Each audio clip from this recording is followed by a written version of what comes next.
The lawyer leaned closer to my husband and whispered something so quietly that no one else heard it. Just 5 words. Not a sentence. Not a warning. Just 5 calm, measured words.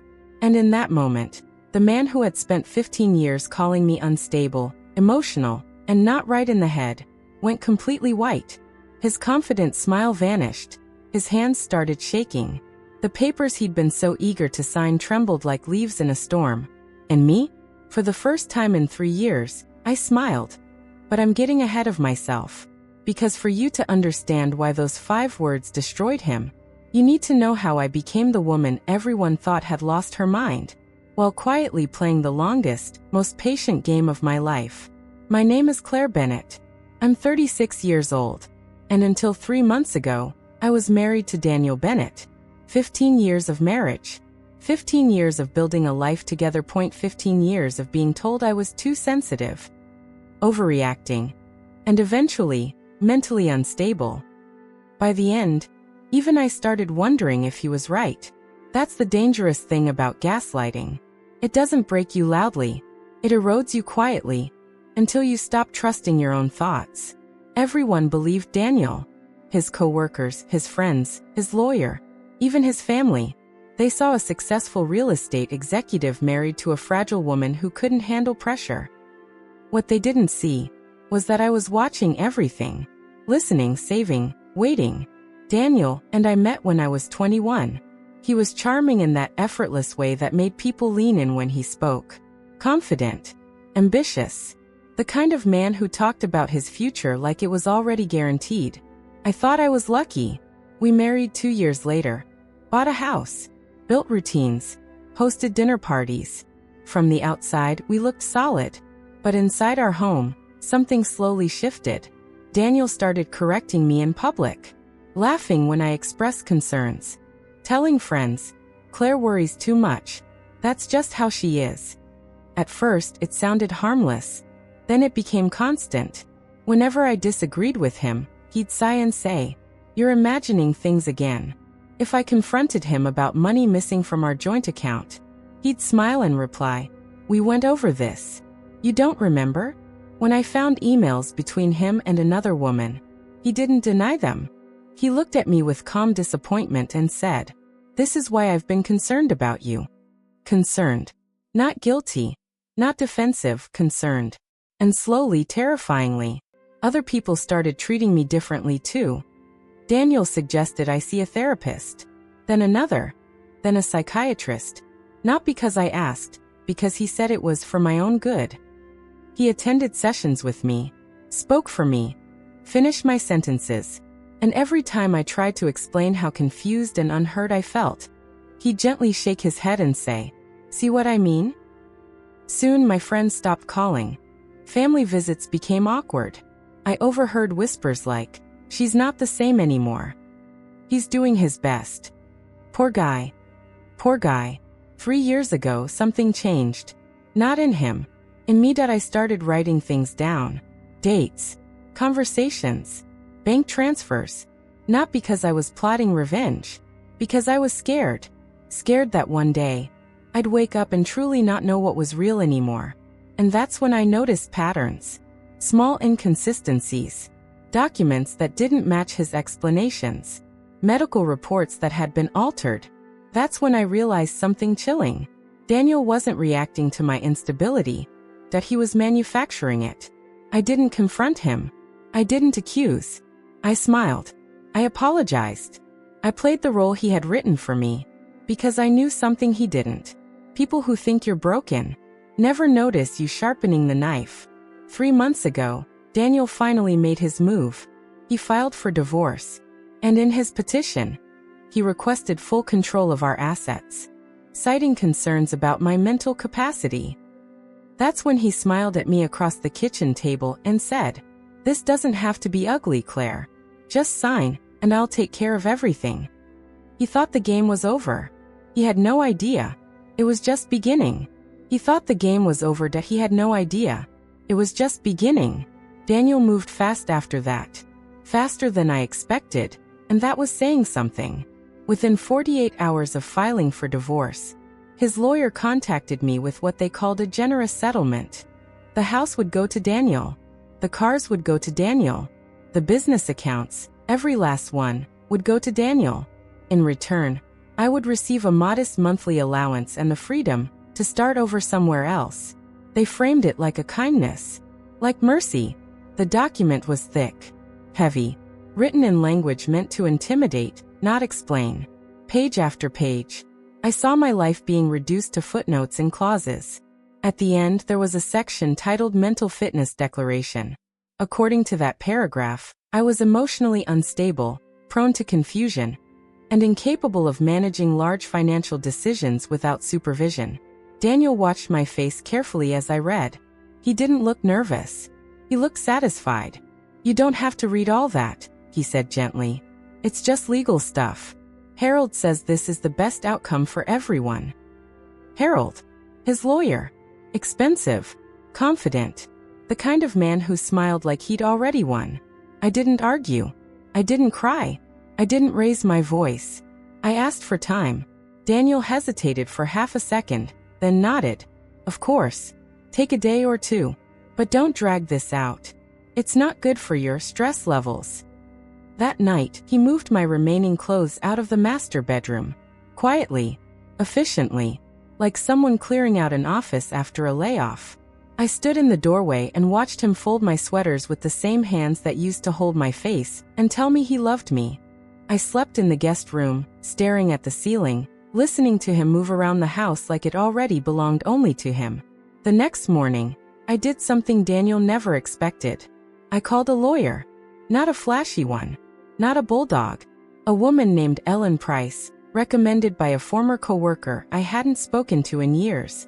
She listened more than she talked. She asked careful questions. She didn't interrupt me when my voice shook. When I told her about the mental fitness claim, there was a long pause on the line. "Claire," she said finally, "has your husband ever had you declared incompetent by a court?" "No." "Has any doctor ever officially diagnosed you as incapable of managing your own affairs?" "No." "Then this is strategy," she said, "not truth." For the first time in months, I felt something loosen in my chest. I met Ellen in her office 2 days later. I brought a folder, then another, then a small box. Inside were bank statements, emails, screenshots, medical summaries, appointment records. Things I had been collecting quietly for 3 years without fully knowing why. Ellen flipped through the pages slowly. Her expression changed with every document. "Where did you get all this?" she asked. "I lived it," I said. She leaned back in her chair. "Claire, this isn't just a divorce case." I didn't ask what she meant. I already knew. Over the next week, Daniel turned the pressure up. His calls became shorter, colder. He stopped pretending this was about fairness and started talking like a CEO closing a deal. "You don't want this to get ugly," he warned me one evening. "People will start asking questions about your mental health, about your episodes." Episodes. The word echoed in my head long after the call ended. 2 days later, his mother showed up unannounced. Margaret Bennett had perfected the art of looking concerned without actually caring. She sat at my kitchen table, hands folded, eyes soft. "I just want what's best for Daniel," she said. "And for you, of course. This divorce is hard on him. You know how much stress affects him." I almost laughed. She suggested, very kindly, that I consider signing the papers before things spiraled. She said she'd seen women like me before. Emotional, overwhelmed, easily manipulated by their own fears. When she left, she hugged me like a charity case. That night, I opened my laptop and reread the email that had started everything 3 years ago. An email Daniel didn't know I'd seen. An email he thought he'd deleted forever. Attached was a financial transfer that made no sense. Money moving out of one of his development accounts into a shell company I didn't recognize. A company registered under a different name. A name that wasn't mine, and definitely wasn't his. I followed that thread for months back then. Quietly, carefully. I never confronted him. I never asked questions. I just watched. Now sitting alone in the dark, I realized something important. Daniel didn't just want to leave me. He needed to destroy my credibility first. Because if anyone ever listened to me, his entire world would collapse. And that meant the clock was ticking. Court was scheduled in 4 weeks. Daniel thought he was walking in to finish things. He had no idea that every step he'd taken to paint me as unstable had left a paper trail, and I had every single piece of it. For the first time since he asked for the divorce, I didn't feel afraid. I felt ready. And somewhere across the city, Daniel was sleeping peacefully, convinced the game was already won. He was wrong.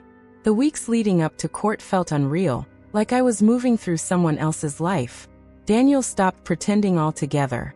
He spoke to me only through short, clipped messages about logistics, dates, documents, signatures. No emotions. No history.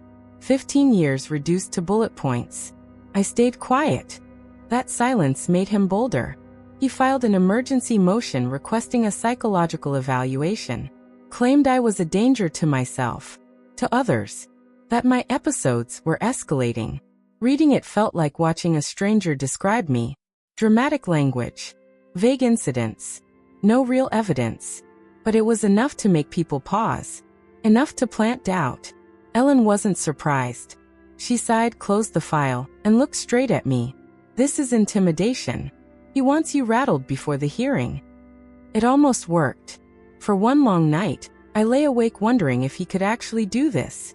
If a confident man with money and a clean reputation could convince a room full of professionals that I was exactly what he said I was. The next morning, Ellen asked me to bring everything. Not the highlights. Not the strongest pieces. Everything. So I did. We spread the documents across her conference table.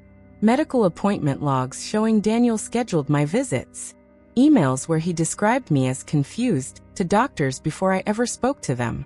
Bank transfers he'd explained away as accounting errors that weren't errors at all. And then there was the recording. I hadn't planned on it becoming important.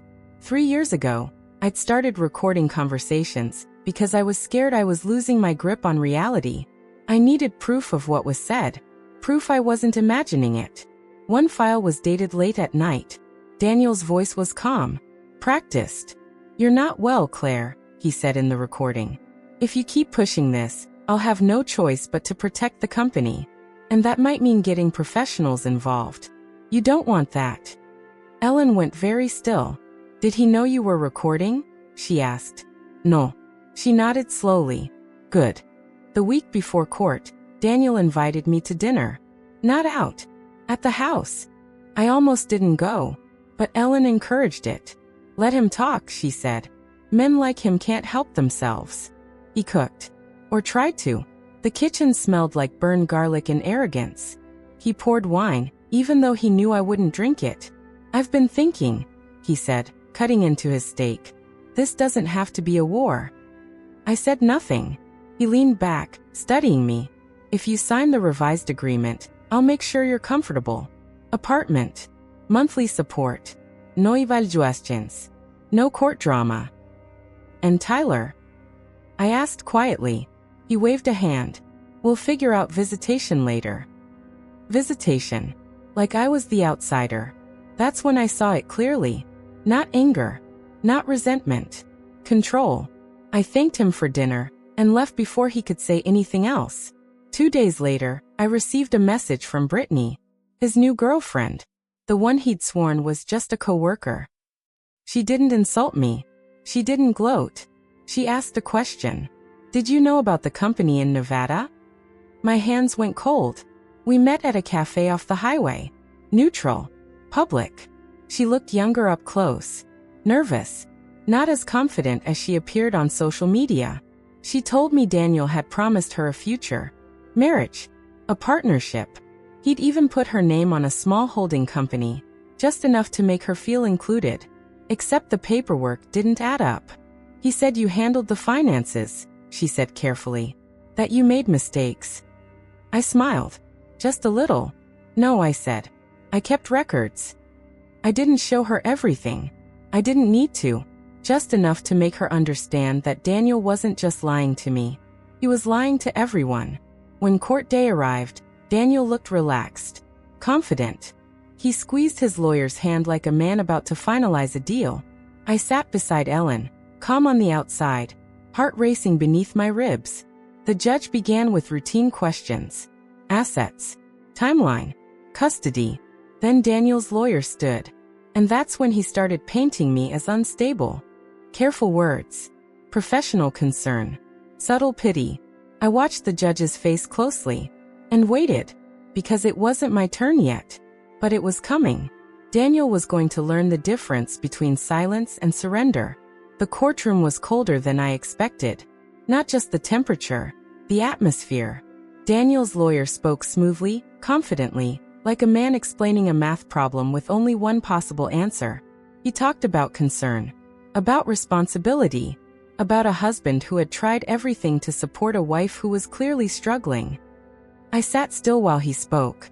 He described my medical visits as proof, my quiet behavior as withdrawal, my notes and lists as obsession. Every survival instinct I had developed over years of confusion was reframed as evidence against me. When he finished, Daniel finally looked at me. Just once. His expression said this was over. That the room had already decided who I was. The judge turned toward Ellen. Ms. Price. Ellen stood slowly. Unrushed. She didn't argue. She didn't raise her voice. She asked for permission to submit documentation. Stacks of it. The clerk approached the bench with folders so thick they barely closed. Bank records.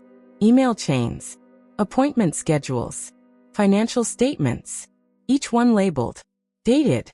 Organized. Daniel shifted in his seat. Ellen began with the money. She walked the court through a series of transfers Daniel had labeled as operating expenses. She showed how those funds moved through shell companies. How those companies connected to properties not disclosed in the divorce filings. Daniel's lawyer objected. The judge overruled. Then Ellen moved to the medical records. She didn't accuse. She asked questions. Who scheduled the appointments? Who contacted the doctors first? Who described the symptoms before my evaluations? The answers were all the same. Daniel. The judge leaned forward. That's when Ellen asked to play an audio file. Daniel's lawyer stood up immediately. Objection. Foundation has been established, Ellen replied calmly. The judge nodded. Play it. The room filled with Daniel's voice. Calm. Measured. Familiar. You're not well, Claire, the recording said. If you keep pushing this, I'll have no choice but to protect the company. That might mean getting professionals involved. The silence afterward was suffocating. Daniel didn't look at me anymore. He stared straight ahead, jaw tight, eyes fixed on nothing. The judge asked him a simple question. Mr. Bennett, were you attempting to discredit your wife in order to gain financial advantage in this divorce? Daniel opened his mouth. Nothing came out. His lawyer leaned in then. Whispered something I couldn't hear. 5 words. I watched Daniel's face drain of color. His hands began to shake. The confident man who had controlled every room he walked into suddenly looked very small. Ellen didn't smile. She didn't need to. The judge ordered a recess. As everyone stood, Daniel finally turned toward me. His eyes weren't angry. They were afraid. For the first time in 15 years, he knew he had lost control of the story. And this time, I wasn't going to let him rewrite it. The recess lasted 40 minutes. 40 long, heavy minutes where no one spoke to me, but everyone watched me. I could feel the shift in the room even from the hallway. The whispers weren't about my instability anymore. They were about Daniel. About what else might be hiding beneath his polished image. When we were called back in, Daniel looked different. Smaller.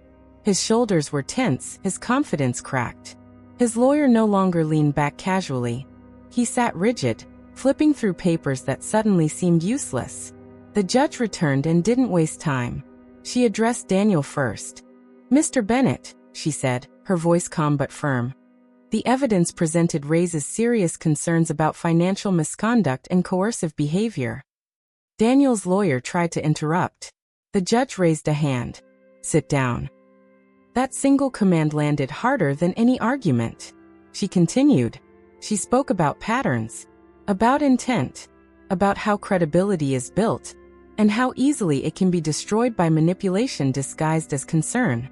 Then she turned to me. Mrs. Bennett, she said, You were portrayed as unreliable. Yet every document you submitted was consistent, dated, and corroborated. I felt my throat tighten, but I kept my head high. The judge ordered a full forensic audit of Daniel's businesses. All assets frozen. All transfers reviewed. Custody arrangements temporarily revised in my favor. Daniel's breath caught audibly. Then came the words he never expected to hear. Based on the evidence, the judge said, this court finds no basis to question Mrs. Bennett's mental capacity. No basis. Just like that, the label he had spent years crafting disappeared. Daniel stood abruptly. His lawyer grabbed his arm, whispering urgently. But it was too late. The judge's tone shifted from evaluative to final. This court also recommends further investigation into potential fraud.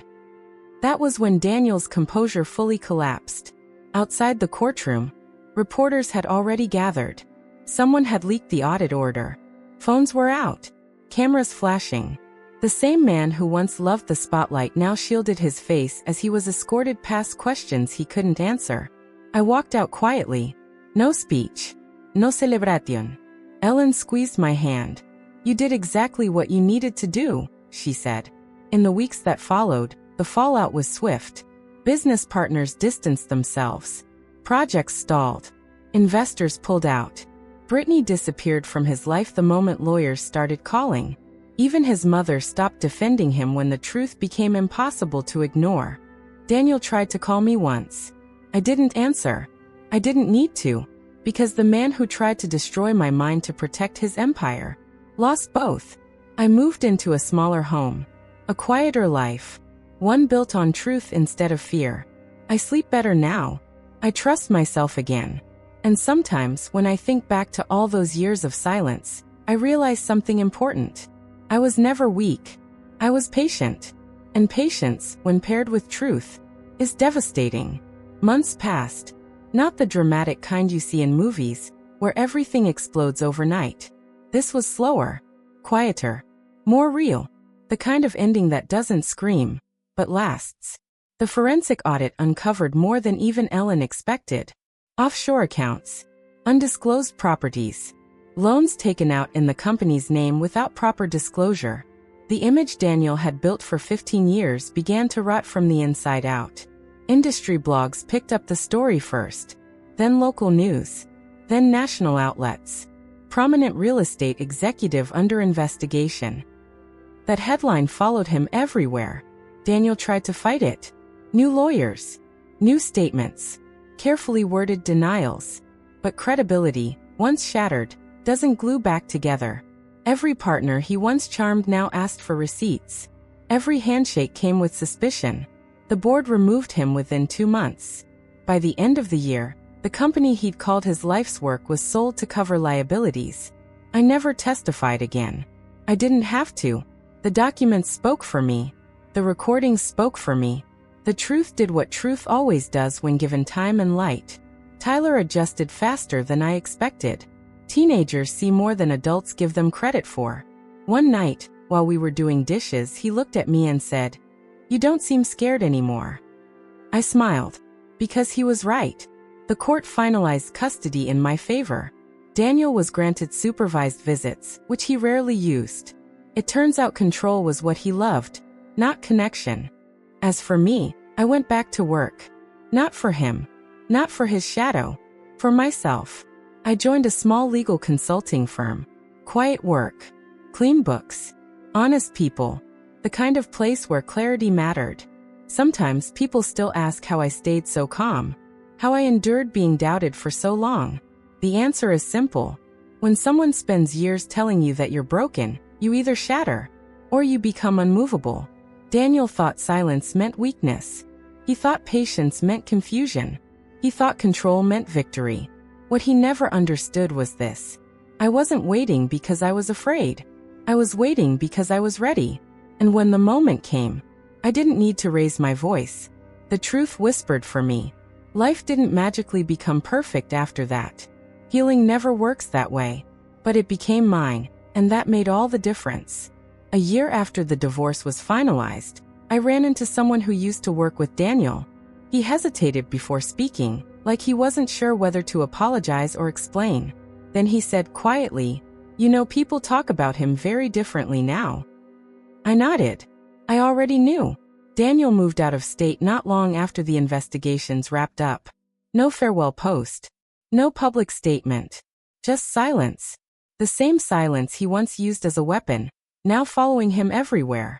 Last I heard, he was consulting under a different name, far from the spotlight he once craved. And strangely enough, I felt nothing about it. No triumph. No bitterness. No need for revenge. Because closure doesn't always come from watching someone fall. Sometimes it comes from realizing they no longer matter. I kept one thing from the old house. Just one. A small notebook filled with dates, notes, and reminders. The first place I ever wrote, "I know what happened." I'm not crazy. I don't read it anymore. I don't need to. But I keep it to remember this. Trusting yourself is an act of courage. If there's one thing this chapter of my life taught me, it's this. People may doubt your voice. They may rewrite your story. They may call your strength instability and your silence weakness. Let them. Because truth doesn't rush. It waits. And when it finally speaks, it doesn't shout. It ends the conversation. And that was the moment I truly understood. I didn't survive because I was lucky. I survived because I listened to myself when no one else would.